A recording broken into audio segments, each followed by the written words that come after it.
आज हमारे साथ एक ऐसी शख्सियत मौजूद है जो साल 2009 से समाज सेवा का काम कर रहे हैं। आज हमारे साथ एक ऐसी शख्सियत मौजूद है जिसने कोविड काल में लगभग 50 गांव में अपनी सुविधा पहुंचाई है। 50 गांव में कोविड के दौरान परेशान लोगों के लिए बेहद मदद की है। आज हमारे साथ एक ऐसे समाज सेवी मौजूद हैं जो कि समाज में एक ऐसा संदेश पहुंचाना चाहते हैं जिससे मानव हित के काम हो सके। आज हमारे साथ एक ऐसी शख्सियत मौजूद है जिनका नाम है अरविंद अरोड़ा, जो कि अखिल भारतीय युवा खत्री महासभा के राष्ट्रीय अध्यक्ष हैं। आइए उनसे कुछ सवालात करते हैं कि जानते हैं उनकी ये जो जर्नी है वो कैसे स्टार्ट हुई, आखिरकार वो कैसे एक समाज सेवी बने। अरविंद जी, सबसे पहले आपका हमारे चैनल पर बेहद स्वागत है। जी नमस्ते। अरविंद जी, कुछ आपके बारे में हम लोग जानना चाहेंगे कि किस तरह से आप एक समाज सेवी बने, किस तरह से आपको प्रेरणा मिली है और किस तरह से आप आम लोगों के मदद के लिए उनके स्थानों पर पहुंचने लगे।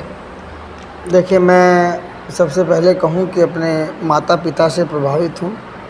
मेरे पिता एक ऐसी शख्सियत रही हैं कि जिस बंधु को भी किसी भी चीज़ की आवश्यकता होती थी, निस्वार्थ भाव से उनकी वो सेवा करते थे। मैंने उनको बारीकी से देखा कि कोई घर पर आया कि हमारी बेटी की शादी है और किसी को जेवर दिलवाना है, किसी को बर्तन दिलवाने हैं, किसी को परचून का सामान दिलवाना है, किसी को मावा दिलवाना है, किसी को दूध दिलवाना है, उनके मुंह से मैंने कभी ना का शब्द नहीं सुनी। हमेशा उन्होंने हाँ बोली और उनकी मदद की और सेवा की। मैं उनसे प्रेरित हूँ और मैं उन्हीं को वंदन और नमन करता हूँ, अपने माता पिता को, कि मेरे गुरु भी वही हैं, मेरे सब कुछ वो हैं। मैंने उनसे सीखा है और समाज सेवा कैसे की जाती है उससे बड़ा उदाहरण कोई नहीं है। 2009 की से आपने बताया, मैं 2009 से समाज के लिए जितना हो सका हमने प्रयास किया। 2019 और 20 जब कोरोना काल आया तो 50 गांवों के अंदर, जब गांवों के अंदर कोई भी दवाइयां नहीं पहुंच पा रही थी, वहां पर हमने 50 गांवों के अंदर मेडिकल कैंप लगाए और शहरों में oxygen meter, thermometer, sanitizer, mask, दवाइयां, ये सब हमने किट बनाकर माँ भवानी ने, हमने नहीं, माँ भगवती ने, हम तो एक माध्यम है, माँ भगवती ने हमारे माध्यम से सेवा कराई है। जो प्रत्याशी हैं उनके लिए जगह जगह जाकर उनके समर्थन में कार्यक्रम कर रहे हैं, देश भर में आप कार्यक्रम कर रहे हैं, तो क्या कुछ ये जर्नी है, कैसे आप उनको समर्थन कर रहे हैं? जो हमने सीखा है, जब 1947 में हमारे देश का विभाजन हुआ और वहां से सब कुछ छोड़कर लोग आए और अपने भारत को स्वीकार किया, तो उससे बड़ा राष्ट्रवाद कुछ नहीं हो सकता। हमने राष्ट्रवादी विचारधारा को चुना है और हमने माननीय नरेंद्र मोदी जी को चुना है, जिन्होंने देश के अंदर और देश हित के अंदर और समाज हित के अंदर जो कार्य किया है। हमने उनकी सोच को और हमने उनकी रीति नीति को चुना है और इसलिए हमने ये संकल्प लिया था कि हम पूरे समाज को, हम ही नहीं पूरे समाज को और हमसे जुड़े हुए 10 लाख हमारे जो कार्यकर्ता हैं उन लोगों से भी आग्रह किया, निवेदन किया। कुछ लोग भारतीय जनता पार्टी के समर्थक नहीं थे, लेकिन फिर भी हमने उनको समझाया, हमने उनको अपने पूर्वजों पर हुए अत्याचार को बताया। फिर उन्होंने बहुत ही मजबूती से, मैं कहूँ कि कुछ लोग अलग अलग दलों में बटे हुए थे, लेकिन जब हमने उन्हें अपने पूर्वजों के बारे में बताया तब हमसे प्रभावित होकर उन्होंने भी पूरे भारत के अंदर भारतीय जनता पार्टी का समर्थन किया है। अच्छा, जिस तरह से हम लोग अभी देख रहे हैं कि आप लोकसभा चुनाव में जगह जगह जाकर समर्थन के काम कर रहे हैं भारतीय जनता पार्टी के लिए, तो क्या इससे अनुमान लगाया जा सकता है कि आप आने वाले टाइम में किसी राजनीतिक दल के साथ जुड़ने वाले हैं?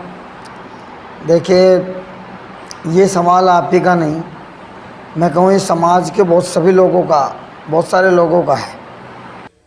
लेकिन दिल्ली के अंदर हमने बड़े बड़े सम्मेलन किए और उस सम्मेलन में भी बताया कि मेरी राजनीति में कोई रुचि नहीं है और आपके चैनल के माध्यम से भी मैं अपने समाज के लोगों को बताना चाहता हूं कि मेरी राजनीति में कोई रुचि नहीं है और मैं राजनीति भविष्य में नहीं करूंगा।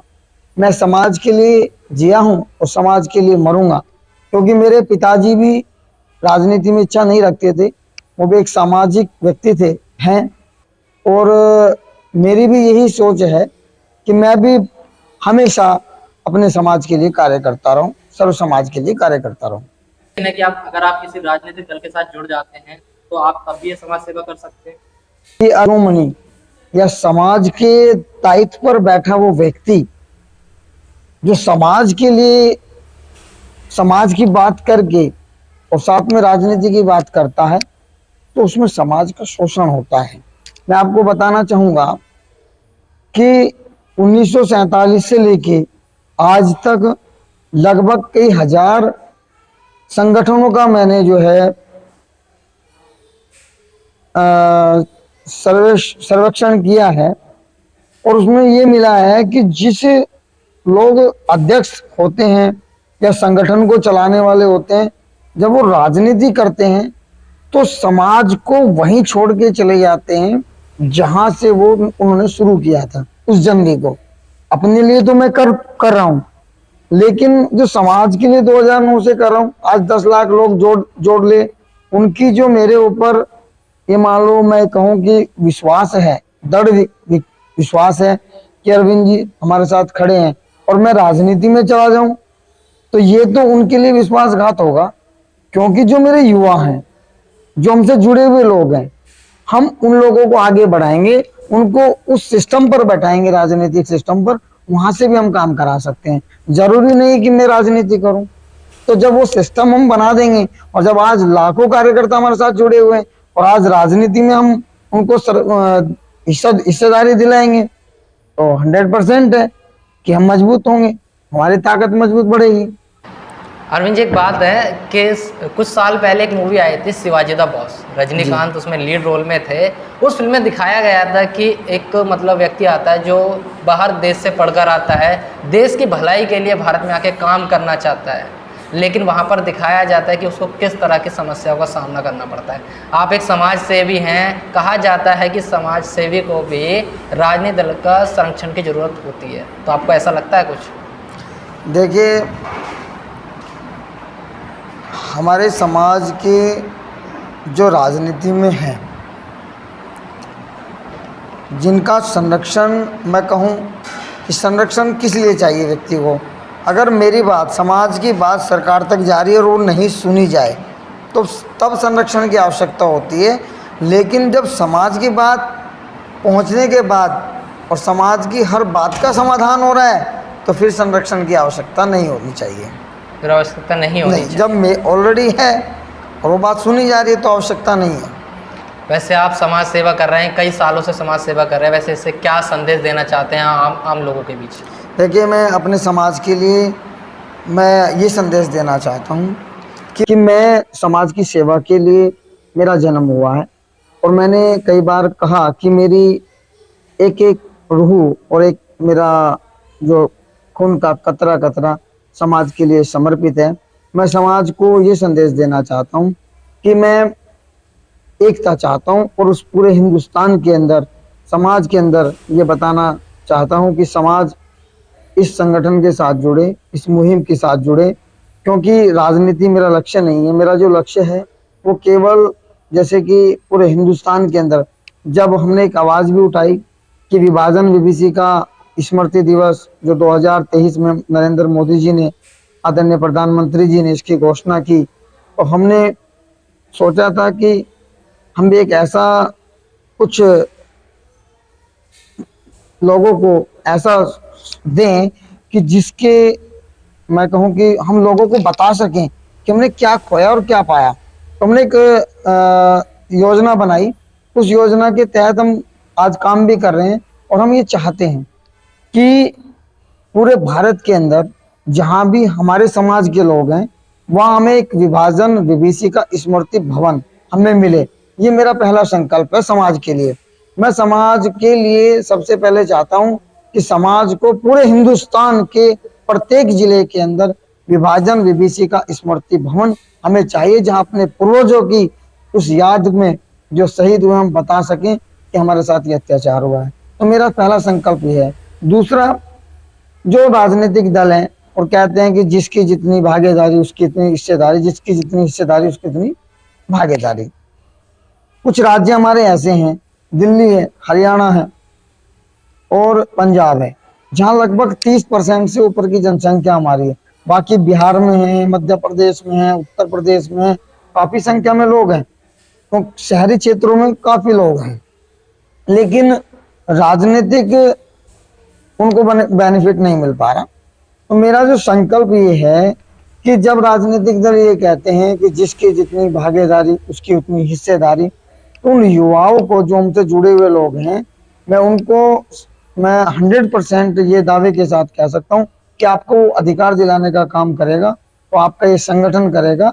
मैं आपसे कह सकता हूँ कि आप संगठन से जुड़ो, समाज के लिए जुड़ो, समाज में काम करो, राजनीतिक हिस्सेदारी देने का काम आपका ये संगठन करेगा। अच्छा, 15 साल का आपका सफ़र है समाज सेवी का। इस दौरान आपको क्या कुछ समस्याएं देखने को मिली? कोई आप जनता लोगों के बीच जाते हैं, वहाँ पर आपको कुछ समस्याएं देखने को मिलती हैं जो आपसे जुड़ी हों? देखिए, संघर्ष जीवन का, मैं कहूँ कि अगर संघर्ष नहीं है तो जीवन नहीं है, और जीवन ही संघर्ष है, जीवन ही संघर्ष है। बहुत सारे लोग आते हैं और ये तो कहते हैं कि जो व्यक्ति ऊपर बढ़ता है, कहते हैं कि उसके पैर खींचने वाले तो बहुत ज़्यादा हो जाते हैं, संख्या बढ़ जाती है, दुश्मनों की संख्या बहुत बढ़ जाती है, लेकिन उससे कोई फ़र्क नहीं पड़ता, क्योंकि हमें पता है माँ भगवती की कृपा से हम लोग अच्छा कार्य कर रहे हैं, हम कोई गलत कार्य नहीं कर रहे। तो जब कोई अच्छा कार्य करता है तो उसकी निंदा भी उतनी होती है। माननीय मोदी जी बहुत अच्छा काम कर रहे हैं, लेकिन विपक्ष देखिए आप कितना ज़ोर से उनका विरोध कर रहा है। तो ये सारी चीज़ें हैं, और हम तो यही चाहते हैं कि निंदा वाले जब तक नहीं होंगे, जब तक समाज का काम अच्छा नहीं हो सकता। लेकिन मैं आपके चैनल के माध्यम से ये विश्वास समाज को दिला देना चाहता हूँ कि मैं 2009 से अपने समाज के लिए काम कर रहा हूँ और हमेशा समाज के लिए काम करता रहूँगा। और मैं विश्वास दिलाता हूँ कि भविष्य में कभी भी किसी भी राजनीतिक पार्टी को मैं ज्वाइन नहीं करूँगा, मैं कभी राजनीति में नहीं जाऊँगा, ये विश्वास दिलाता हूँ। अच्छा, जैसे कि अभी आपने बताया कि आप राजनीति में नहीं जाएंगे, लेकिन आप लगातार भारतीय जनता पार्टी के प्रत्याशियों के लिए उनके समर्थन कार्यक्रम कर रहे हैं, तो क्या ऐसा हो सकता है कि आगे कभी आप भविष्य में भारतीय जनता पार्टी के साथ किसी पद पर जुड़ जाएं?